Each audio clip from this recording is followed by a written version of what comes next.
Another day in a row today. And I wanted to talk today about as basics. I'm talking about the basics of the mental obsession and the basis of addiction, the fundamental problem. And if we're fundamentally funding a mental problem, it's the thinking we're doing that's causing that, not some accident, coincidence, or confluence of evil spirits floating through the universe. And if it is, and they operate on the same lack of substance that thinking obsessively operates on, then they have no more power than the power of these things we think and our own thinking have power over us. None whatsoever. They don't exist.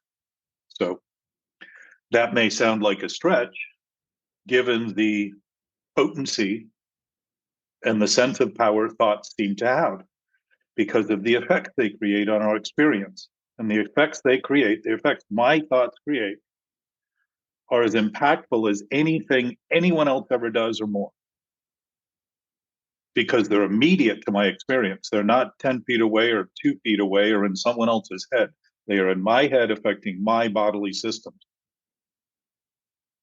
So for me to come to terms with an idea that affects me that way and make believe that it's reality rather than see that I'm causing an effect that I am then translating into saying it's reality is to make believe that my thoughts are the creator of reality. And that would put me at odds with reality, because that would mean that no one else's thoughts were real, since reality in its essence would have to be real for everyone, because it wouldn't be real if it weren't. That isn't to say we can't all share different opinions, have different thoughts, make different conclusions, make different choices. It's to simply suggest that if there is any essence to reality, to truth, to life, that it would not be an optional, negotiable, but variable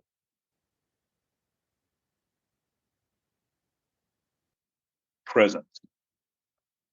And in the big book of Alcoholics Anonymous, along with just about every other spiritual book ever written about spirit in general, it is described, considered, and pointed to as being something absolute, infinite, unlimited, omnipotent, and all-powerful, just as the book describes it.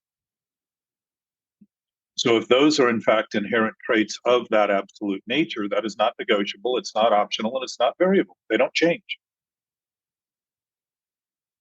And we can talk in physical terms, in our experience, in absolute terms. A couple of ways to do that is to see that everything that's happening is happening right now. Everything, everywhere, anything is happening right now. What's interesting about seeming relative conversations, meaning about this and that, then and there, rather than here now, is always picking on pieces and parts that seem to be in collision with one another. Reason they're in collision is if I think my thinking is reality and I think of something, I think that becomes reality, meaning nothing else connected to it is real now. Everything becomes a challenge to the position I've taken. And the imposition of that position becomes depressing in time the longer I maintain that idea.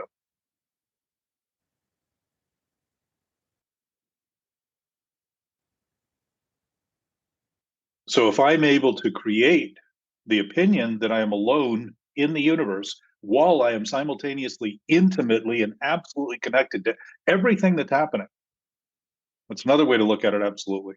If everything that's happening is happening and we are part of everything, we cannot be apart from anything.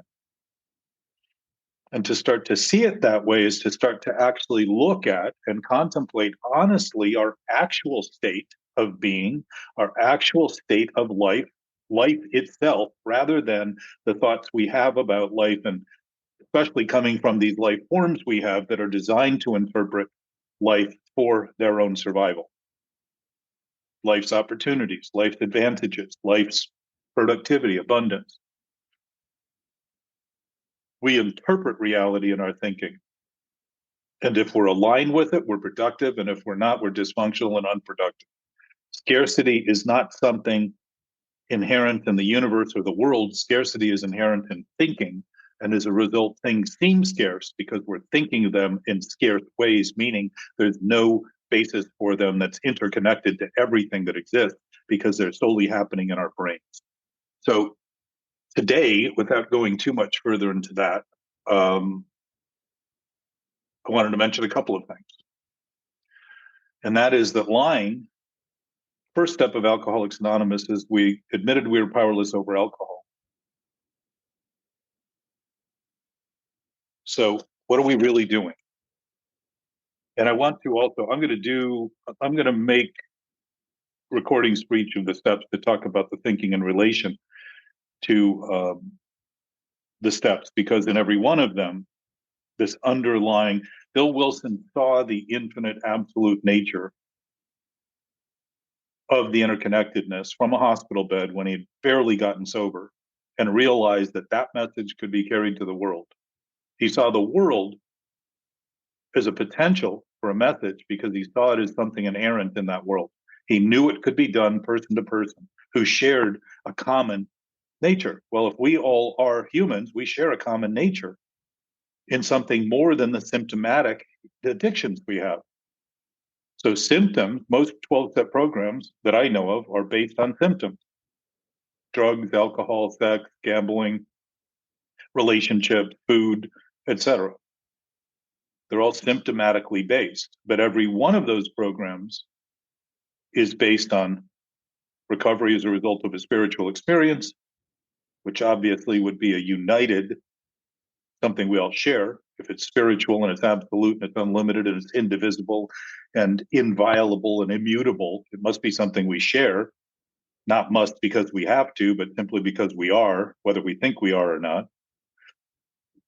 Then it's probably worth looking at where the source of the actual problem is relative to each and every one of the symptoms. The book tells us disease centers in the mind. It doesn't say that disease centers in the bottle, disease centers in the alcohol. It says specifically the opposite of that.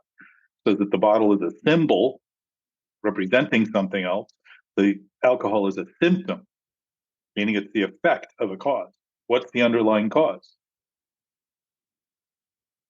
Well, basically, the idea is I can control something I can't control. Book says that we think we can control and enjoy our drinking, and we can't seem to do both or either. A friend of mine says when we can't control it, we don't. When we control it, we can't enjoy it. When we enjoy it, we can't control it. So there's obviously something wrong, not with alcohol, not with marijuana, not with drugs, opiates, all this other kind of stuff, but the thinking I'm doing about them. What's the core issue? I think I can control and enjoy it. What I knew I did when I thought that, and for as long as I nursed that thought, was continue to try to prove it because I thought the thought was right. I thought the only thing I could do was prove it was right because I was in conflict with reality. I thought I needed to overcome reality, and that's why it was a fight to accomplish that. A losing battle, clearly, because I can't overcome reality if it's all that is, if it's all that there is, if it's all that is, it's just is. But I can think I can. And if I think I can and can't, I'm obviously going to be in a seeming life experience that makes life seem complicated, life seem hard, etc., which it's not. Life's actually extremely simple. It's been doing everything to have this moment even here for as long as it's been doing anything successfully enough for us to still be here and to even witness these problems that we have, to even experience and observe them. So life is simple, life is easy. Big Book says the program is simple, not always easy. Why? Because we start thinking about it. There's one program, we each think we have our own program. It's a good definition of the fact that we do things differently when it comes to how we think about them. And yet the spirit of those things we do is all the same between us in all terms, all regards. So the second half of the first step, that our lives have become unmanageable, there is nothing to manage when the thing we're trying to manage is make-believe. If we think make-believe is reality, that's a major problem. And that's what I wanted to talk about today is a fundamental of these ABCs. And I'm going to get to the steps separate from that and just talk about each one of them as I develop a little bit of an outline, which I'm not very good at doing. I'm better at just talking about it because I have much more experience in that than I do crafting an edited version that seems to have some order to it. So I go with that. So we accurately feel like liars when thinking what we think about is reality. So there seems to be something aware. We're anxious. When I'm maintaining a lie, I'm anxious. I feel conflicted, inner conflict. I feel emotional turmoil. I feel mental anguish. Those are all natural byproducts of lying. Why? Because lies have no basis in reality. And lies, I will mention, do not exist outside our own thought. Other people may agree with them, but they are freely choosing to agree with them. It isn't as though there is something in common between us, because the way they're thinking of it is always going to be somewhat different than the way I'm thinking about it. That does not distinguish a lie, it simply distinguishes the way it's being thought about. Because we are free to think, we each freely think what and how we want, the way we want. So it's always going to come in each of our experience with a different set of words, a different set of visuals, a different set of imagery that we connect to.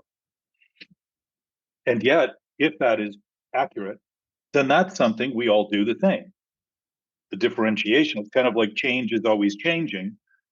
If everything's changing, one way to see the absolute nature of everything always changing is look at the absolute nature of everything and realize that that doesn't change. If everything is always changing, that's talking about things changing. It's not talking about an essence that isn't a thing, that's a present nature that doesn't change. So that means no matter how much we think about things and how much we change the thinking about things, that absolute present nature that we share does not change. So it's always constant, it's always available, it's always in reach, it's always our essence in terms of our existence. And our capacity as humans is based on our ability to align with actual reality rather than imagined reality. So we accurately feel something's wrong when we're lying, whether or not we think we're lying. The impact is the same. Being deliberate about a lie and trying to lie to somebody else about something creates a sense of defensiveness and reactiveness to that lie. If somebody challenges it, typically the liar is a very reactive person about defending, because defense, denial, and delusion and defiance all are bundled in that thought. That loathsome idea we have about that thought turns into a loathsome self we have about ourself. When we think the thought is reality, we think it becomes who we are, and then we think we're in our thoughts, stuck in our head, that we can't get out of it, etc. And that basically defines addiction. So lying is something we do. It isn't something we are. It's something we're perfectly free to do because we're free to do whatever we want in terms of thinking. And as a matter of fact, action. We can do whatever we want. That's possible, by the way. Doesn't mean that the possibilities we imagine are probable. It may take some learning if we're actually interacting with reality and starting to learn that the laws of nature and the law and order of life's terms actually are set. They're not things I make up as I go. They're things I learn to abide by if I'm interested in actually transforming any existing reality.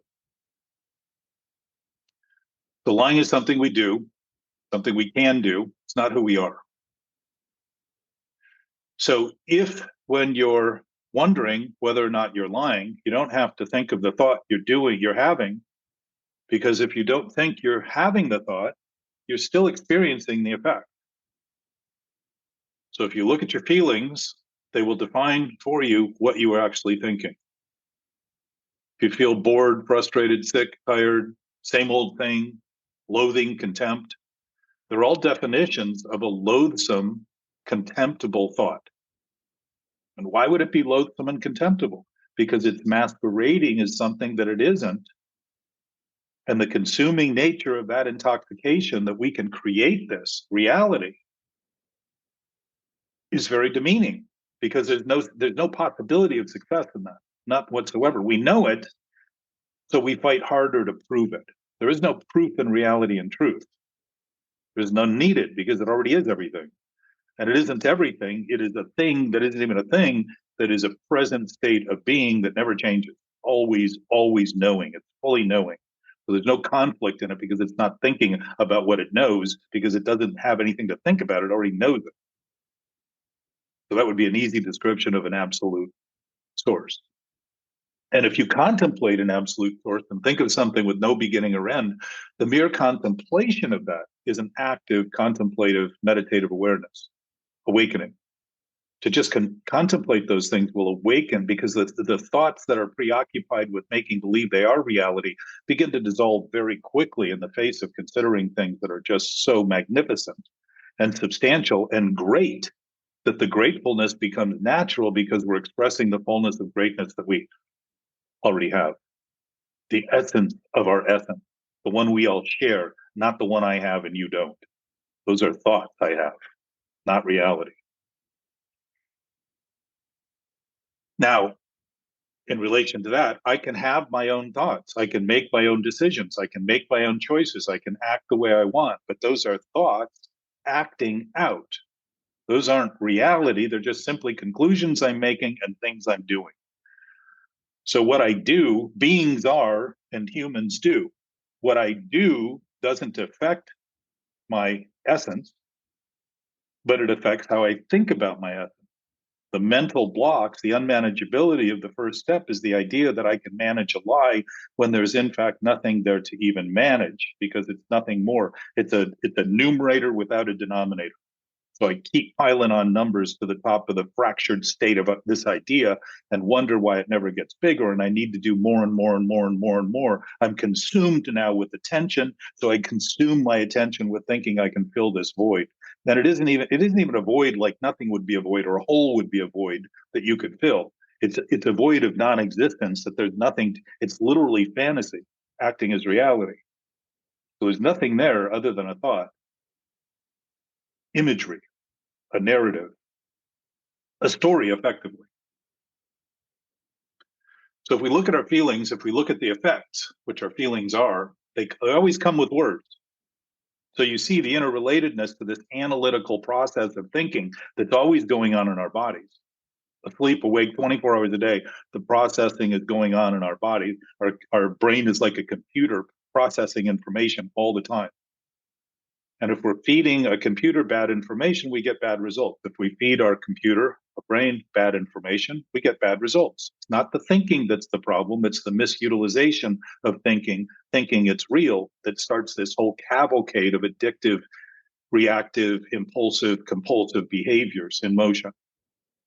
So that is a choice we make, not something thrust on us, not something we're predisposed to.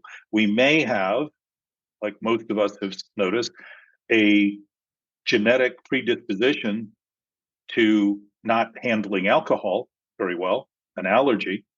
An allergy is an abnormal response to something. What's an abnormal response but a reaction? It happens automatically. If I touch poison ivy, I have an allergy to poison ivy. If I get near it, I get poison ivy. I've driven through forests and it's gotten on my skin because it gets into the air and I've gotten poison ivy. I'm sensitive to that, right? It used to be. It seems to have dissolved in more recent years. Maybe one of the benefits of aging.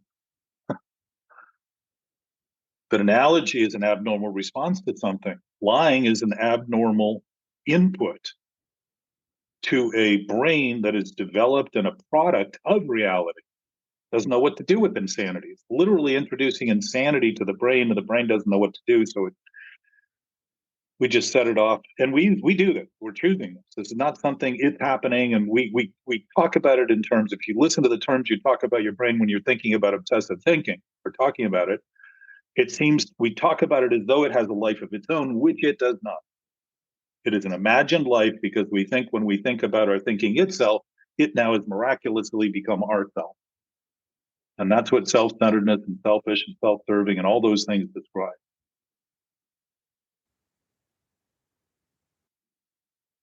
Selfish, self-loathing, self-hatred, self-contempt, all those are byproducts of that selfish thinking. Why? Because we loathe the idea because we know better. We hate the idea because we know better. We're imbuing that sense of self. That sense of self is filled with fear because it can't have any strength. So it's not even vulnerable or weak. It has no basis. There's nothing I can manage there at all. So the unmanageability is surrendering the idea that my lies ever have any potential for any beneficial usage at all. The only thing they have a use of, or utilization of, is the fact that the turbulence, the disturbance, the discomfort, the conflicts are all indications that something's wrong. Just like pain is an indication something's wrong. Pain is not proof of reality. Pain indicates that within the context of reality, something is wrong. Why?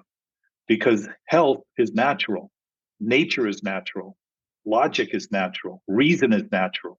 So unreasonable, illogical, insane ideas aren't natural. So dis-ease is a consequence naturally, not just in this symptomatic addiction that we have, but in the addiction of thinking that undermines our entire bodily systems to function properly, maintain the basis of the homeostasis, which is a balance of health in our bodily systems.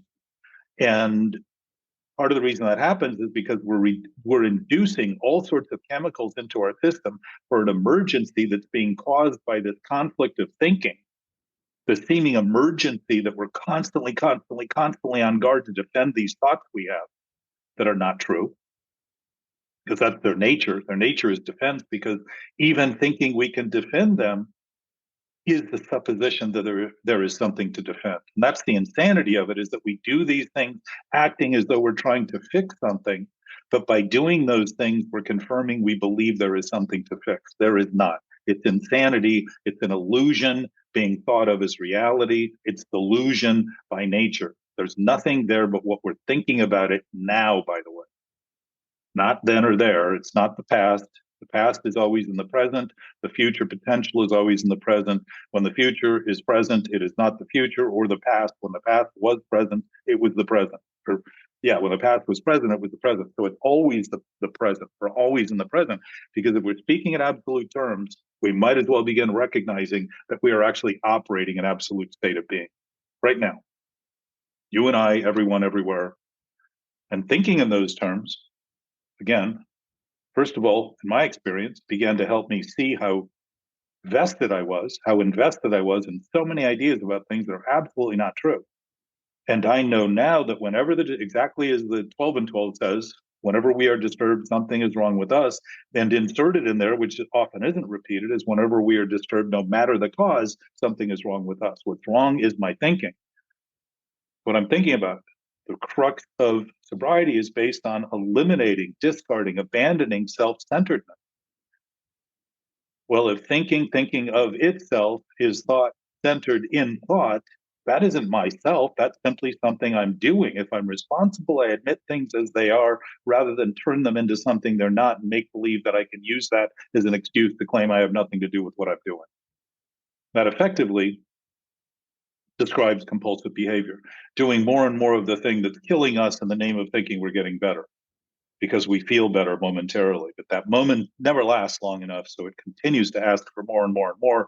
And the becoming tolerant of more and more and more is exactly what leads to overdoses, not just with drugs and alcohol. Suicide is an example of people saying, I can't take it anymore. They've been trying to take what they've been having as truth and reality, and it hasn't been. And it hasn't, all they could take wasn't enough to ever satisfy the misery of the internal experience that they were witnessing. And it's interesting that if the ideas that drive people to suicide are simply wrong ideas thought of as right, would seem like a pretty simple cure. And yet we seem to be completely convinced that it has nothing to do with us sufficiently to make believe the best thing we can do is kill the thinking in the name of correcting the problem. It's popular. It's happening at an all-time high today. I'm not a doctor. I'm not diagnosing anyone's insanity out there. Excuse me. This is the addiction is a self-induced state of awareness. And it's a self-induced cure. It's a self-diagnosed cure. The self is induced in the insanity by the thinking we do about it being reality, the diagnosis of that self accurately, that self-diagnosis is in fact required by every individual who ever gets sober. Nobody can tell you you have that problem, because if they did, that would be their thought, not yours, and you would continue to operate on that basis. And it shows how free we are to think that the ultimate responsibility for what's happening in our experience is what we're thinking, not what somebody else is thinking or what someone else has done or what something happened some other time or place. It's what we're thinking about, that thing, that time, that place, then, there, them, and then, now. Them and they, now. The impact is always present because nothing is happening outside of the present. So if you look at self-hatred, self-loathing, and all that as a knowing awareness of the thoughts we're having, to say we don't know what we're doing would be another lie. And the lies that come out of lying just continue to grow as long as the central lie is maintained. And in this instance, the central lie is fundamental to life in every respect, because it's an idea that who we are is the reality we think we create. And that naturally flows from the idea that my thoughts are reality, so I must be creating myself. And what do we talk about? I was thinking to myself. I was talking to myself. Think about that. There's two entities in that sentence, I and the self. It must mean I have a split personality. I'm schizophrenic in medical terms or psychiatric terms. I have a disposition to being opposed. Why am I opposed? Because I'm trying to make believe that something I'm not is all that I am. Difficult position to take. Doesn't make life difficult. It makes the position, maintaining it, difficult. Maintaining the position difficult.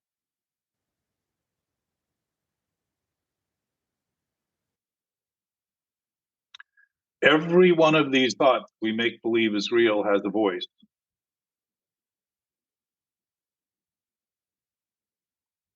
Because it identifies the thoughts we're having about the thought. So the idea that we have voices in our head are all those clamoring ideas that we're maintaining as lies.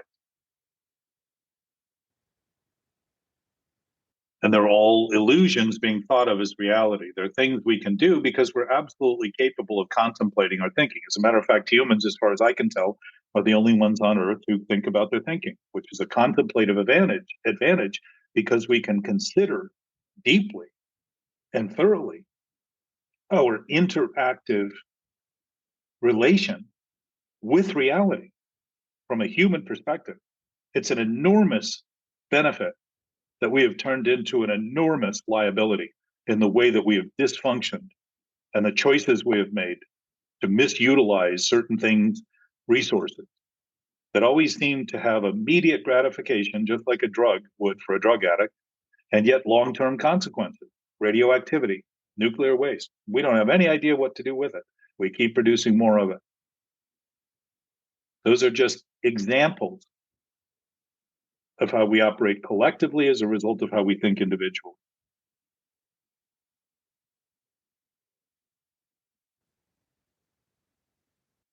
Each thought that seems to have a voice won't shut up, since each thought's thought to be its own reality. It's fighting for its own life, every one of those thoughts. And I am the producer of those thoughts.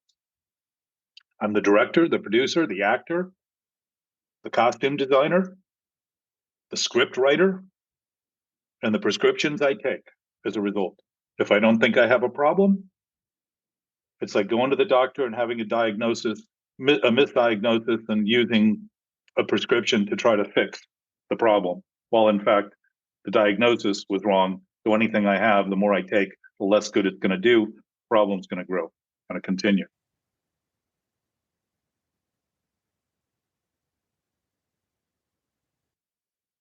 That inner conflict is being chosen as my experience by the reactivity of all of those thoughts, thought to be real rather than simply recognized as thoughts. So if you notice that you are an observer of those thoughts, notice that if you can notice what's going on and consider what's happening, that you can't be that thing you're noticing. If you were in fact those thoughts, it's like your eyeball, you can't see yourself. You'd have absolutely no way of seeing the eye that sees. But we know the eye sees, and for humans, understanding is the way we see things that are invisible. So if we're misunderstanding what we're doing, we're going to be on a cavalcade of trying to correct the misunderstanding rather than actually notice that the misunderstanding is corrected by not standing in the position we've been taking for as long as we have. Both misunderstanding and substance both refer to something beneath our feet, the positions we take. So if my position is opposed to reality in the simple idea that my thoughts are reality, everything I'm going to see in my lens, through my lens, my visual lens, and my understanding is going to be turned around, backward. I'm thinking what is false is true, or what is true is false. Neither of those can ever be remedied by continuing to maintain them. Since the absolute nature of reality is not affected by them, the answer isn't trying to figure reality out. The answer is beginning to let go of the ideas I have about reality that aren't true. So whether it's true or true thought of is false or false thought of is true, the direction is the same. The effect is exactly the same, just like the effect of all lies is the same. Anxiety, reactiveness, impulsiveness, compulsiveness. Reactiveness is trying to defend against the idea that I'm doing it. Impulsiveness is the uneasiness I feel trying to sit still, and that impulsive is always driving me to go do something, somewhere else, with someone else, trying to get somewhere, which is the denial of actually being in the only place I ever am, which is where I am, where we each are, and I'm fulfilled in that place. Everything is here.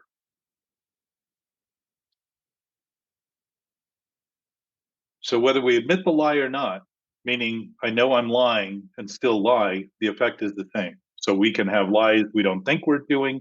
We can have lies we think we're doing, just decide we're going to continue because it seems convenient. The effect is the exact same.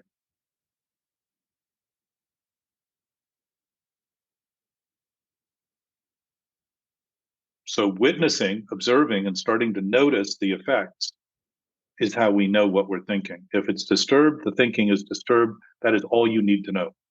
Why? Because it's the sum total, the cumulative effect. And as a matter of fact, every moment of our existence is the sum total of everything that's ever happened anywhere. Our genetics are based on that.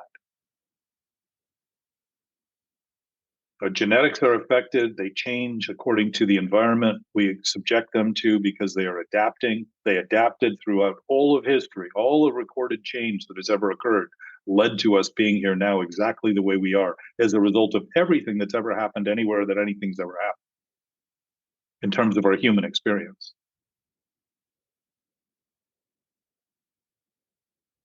So to miss the effect is saying, well, I don't understand the thought and I need to figure out the thought, is one other way of lying about the actual potential we have to notice. It's the effect that's telling us what the thought is. And if the thought is wrong, we're going to feel disturbed, uncomfortable, unnatural, embarrassed, uneasy. And there's going to be stress in our system, our bodily systems. And that stress creates pressure. Pressure creates constriction. Constriction creates inflammation. Inflammation leads to every known disease. Or anxiety and stress leads to every known disease. And inflammation is a major part of all those.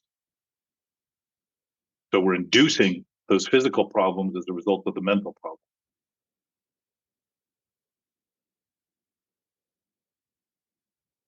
To live with a lie as fundamental as thinking that thought creates reality is to struggle chronically with all that is actually happening. And to think the goal of life is to pretend we're not acting, and that feeling better all the time and trying to get over it is the answer, is the seed of another lie. So the problem continues to grow. If you notice, there's a multi-billion-dollar industry in self-help trying to help people feel better. Nobody seems to be wanting to feel worse because they're already overlooking the worst they're feeling to try to feel better. To try to feel better all the time is admitting there's something worse you're feeling. To try to get over our defective nature is how denial works, and trying to deny we have anything to do with the defect, the defective thinking that creates that seemingly defective nature. Humans are not instinctively greedy or angry or hostile or violent, but reactivity in terms of thinking is all those things. Those are choices we make. They're setups created to make believe we have nothing to do with it. We're victims to it because it has a life of its own. They do not. Each body endows the thoughts we have with the basis of that thinking. Every body that's out there, and if it doesn't, it isn't in conflict. Somebody's in a coma, if they're completely incapacitated mentally, they are not struggling with life at all. There's no connection to it. There's no awareness of it whatsoever. They may have physical ailments, but again, it tracks back to their body as the creator of the experience. It's how we think of things, not how things are, that cause these problems and conflicts. And to start seeing that accurately, the conflict goes away because we stop thinking about those things as how things are, but start thinking about those things as how we think of them, and start to claim the responsibility for the opinions we have about things rather than disclaim them and blame those things, those people, places, and things for doing to us what we feel is intolerable, when the real intolerance is our own ability to continue to tolerate this thing we claim to be sick and tired of, but apparently aren't tired enough while very sick to continue doing it.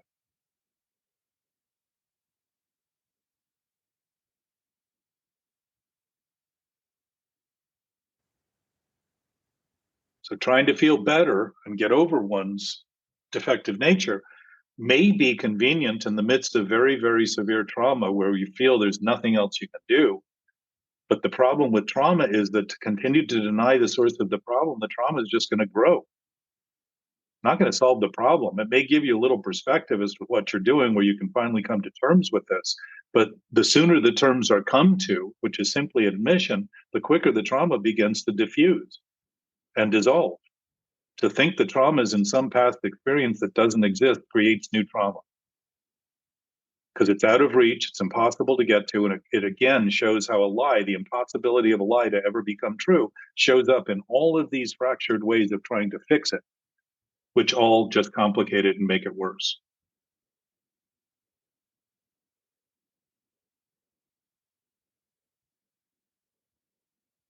Nobody seems to be searching for how to feel worse or have more negative thoughts. It's a pretty good indication, and I would say it's our open admission that we're thinking worse and those thoughts are negative. Negative thoughts are trying to negate reality. There are no negative numbers in reality. Those are all concepts of mathematics. You can't have less of something in reality. You can just have as much as there is.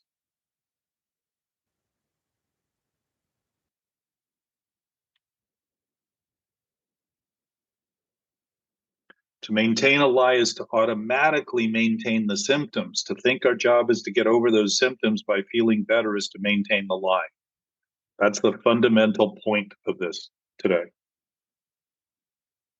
To think those things are something other than an accurate reflection is like standing in a mirror and arguing with the mirror to stop looking the way it does while you continue to stand in it the way that you are. Makes no sense. And yet, nonsense and this idea of common sense, we talk about common sense being so uncommon. It isn't common because so little sense is being made of our sense that nonsense has become almost more common than actual sense. The sensation is happening accurately. Our interpretation of it has become so sick as to become so common as to be thought of as our nature. Not our nature. It's unnatural. Once understanding becomes misunderstanding, what's unnatural seems to become natural. What's unhealthy seems to become natural. We think disease is a guarantee of life, that it's common. It's not. We think healing is rare, a miracle. It's not. Healing is the nature of a body and life. If you look at life and look at the devastation of Chernobyl and look now at what's happening over there, nature is very much succeeding. Where people had presumed nothing could possibly happen there that was healthy. It may not be healthy in the long run, but there may be an adaptability to what happened over there that's accommodated by our ability to adjust and the flexibility of our own capacity within our bodily functions.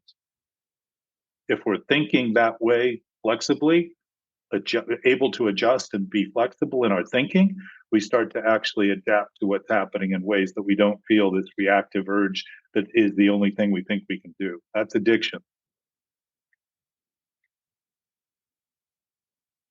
To think we can maintain these problems and escape from them has us, in essence, act like master of creation while being a slave to the effect, as though we have been taken over, completely overridden in our ability to function. And it's an induced state of insanity. Good definition of insanity is seeing and hearing things that aren't happening. When we're creating narratives that we think are real, that are delusions, is a good example of seeing things that aren't happening. When we're talking to ourselves, that is an illusion of thought thinking of itself, now we actually are hearing things that aren't happening as happening. And the significant transition in this is not hearing things that aren't happening, but thinking they're happening. It's not the thought that something's wrong is the problem, it's thinking it's right that's the problem. That choice we make to entertain the idea that something wrong is right, something that is already disturbing, and we think we're going to command it and take it over and hijack it and usurp it, make it right, is that fight. Because if it's wrong, what it means is it has no place in reality. It has no basis. It isn't that the thought is wrong, because we can have any thought we want. But the wrong of it is the inability for it to be applied in any useful direction. So in thinking of these concepts in the broadest sense, you can begin to put words to the experience you're having in relation to the experience you're having. It isn't my words that will convince you. And I'm not here to do that. I'm here to simply talk about this for my own health. And in the work I do with others, my commitment is to their health too. Because if we are collective in nature, what we do either benefits everyone or doesn't benefit anyone. And I would say if survival is the instinct of every organism, the potential benefit is the purpose we have here. So if you're looking for purpose, it's not in the details, it's in the global idea of being helpful, being useful, being whole. Book talks about it, not accidentally. So it's easy to think that because a lot of people do the same thing, that it must be right.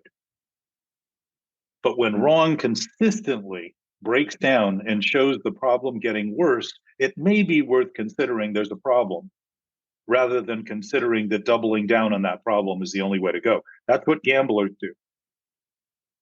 If you take a penny and double it for a month, you've got over $11 million. You can't make enough money at the roulette table by doubling down because very few people have the kind of money it takes to get to that point. You start with $1 and you'd have to have $100 million by the end of the 30 days. So the loss in the gambling is almost guaranteed. We're gamblers to make believe that our thinking will one day become true. The more and more we try to overcome, the more and more we try to feel better, the more and more we try to look better as though we are better when all we're doing is afraid of what other people think of us because we're afraid of our own thinking. It isn't what they're thinking we're afraid of, it's our own thinking that's so defensive that any contrary thinking seems offensive and threatens our life because now we've thought who we are is what we think. So the fact that everybody's doing it doesn't make it right. Or many people are doing it. I don't know how many people are doing it. I just know that wherever I go, there seems to be a level of reactivity that's fairly obvious, fairly noticeable, and fairly easy to trigger. But what's even more contagious than that reactivity and that addiction is, in fact, applying a thought that's honest, that's accurate. And when people begin to notice it, and it took, I don't know how many years, dozens of years, 100 years, before people came to terms with the fact that the earth wasn't at the center of the universe. And people who proposed that idea were threatened with death because it opposed the collective organizational structure of organizations who had held to that belief, and they claimed to be the representatives of God on earth, and this basically challenged their claim. So they wanted to kill people to stop them. This has gone on through human history. But once the thought took, all of a sudden it became common for everyone to see that. Now, here's a beautiful irony in all that. Stephen Hawkins said, is one of he had Isaac Newton's seat at Cambridge, I believe it was, or Oxford. And he said that if the universe is infinite, everything is at the center. Now think of this distinction. If I think I'm at the center and no one else is, that's how relative thinking thinks. That's how obsessive thinking thinks. That's how sick thinking thinks. Because now I am the creator of reality and nobody else is, so I have to fight everything and everyone.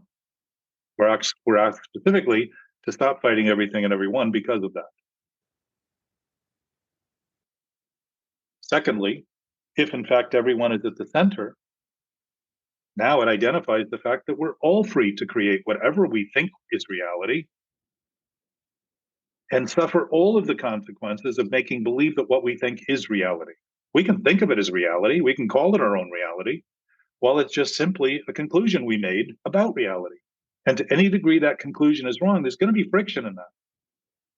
And that friction easily identifies something that could be recognized quickly if we were agile enough in our thinking rather than so defensive and defiant, in denial, constantly, chronically opposed to any other thought than the one we're maintaining, to say, oh, that's my body language speaking to me, telling me that this conflict exists and that it's what I'm doing in my thinking. And it's guiding me. It's our seemingly invisible owner's manual guiding us to the actual terms of life to help us be productive if we're willing to listen at all. My sense is we're listening if we're witnessing the problem. We're listening if we're obsessed with thoughts. We are listening, we're just mistaking the words being said as an attack and a violation of our supremacy, when in fact it's offering us the supremacy of an absolute knowing awareness that we all share. Intuition, we will no longer be baffled by things. We will intuitively know how to handle situations that used to baffle us. What I realized is what used to baffle me was constantly going back to the same line of thinking. I put a new mask on the same pig, continued to think in that same wrong way, and thought that it was new and different because it was a different time, a different place, different circumstances. Well, it was the same basis. And intuition is knowing beyond reason. By definition, there's no excuse that we should know these things. There's no reason that we should know these things because it's not within thinking. This knowingness, this beingness that we all have, that we all share, we are human beings. We are beings by nature, and humans are a product of that being nature, a possibility, like all things happening are a possibility. And all things that are possible right now are possible for each of us. Each and every one of us, all things. All that limits that are the choices we make. And the choices we make are all attached to a desire of some sort. And to think those desires are reality is to think the only thing we can do is get more and more and more and more of that thing and never listen and never see the consequences that are happening. And that defines addiction pretty well. We're free to choose any thought we want. We are free to not re-choose any thought. Always. Choice by nature allows not to be chosen. Always.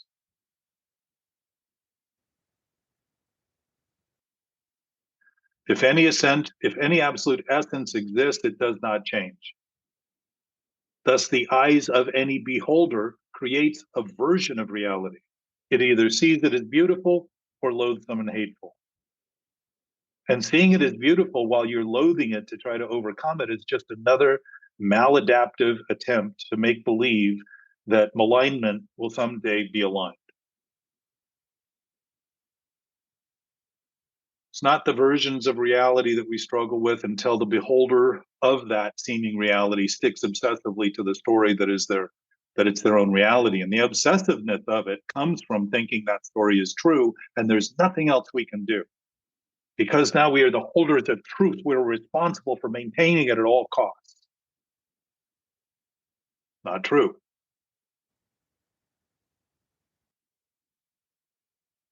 Thoughts are not stuck in our head. We are not stuck in our head. Thoughts are not intrusive. They can't attack us, but we can think they do when we're intoxicated with our ability to be consumed with what we're thinking, because what we're thinking isn't real as reality, and sets on this vicious cycle, rather than see that a vicious cycle, once aware of what that cycle is, becomes a learning curve that's edification and lessons learned in how to when we see things clearly, the delusion of those things disappears immediately.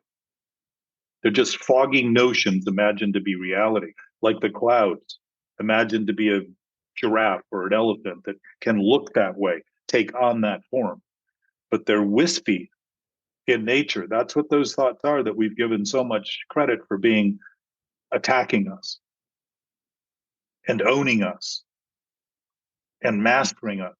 They're not. We've created that dilemma, that dimension, that dementia.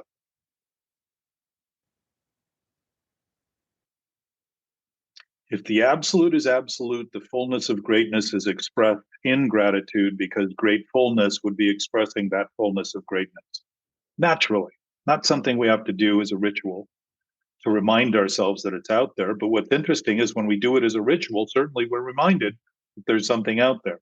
Why be reminded of something out there and not start noticing? It's only the deficiency in the way we're thinking about it that has us think we have to become ritualistic in reinforcing it.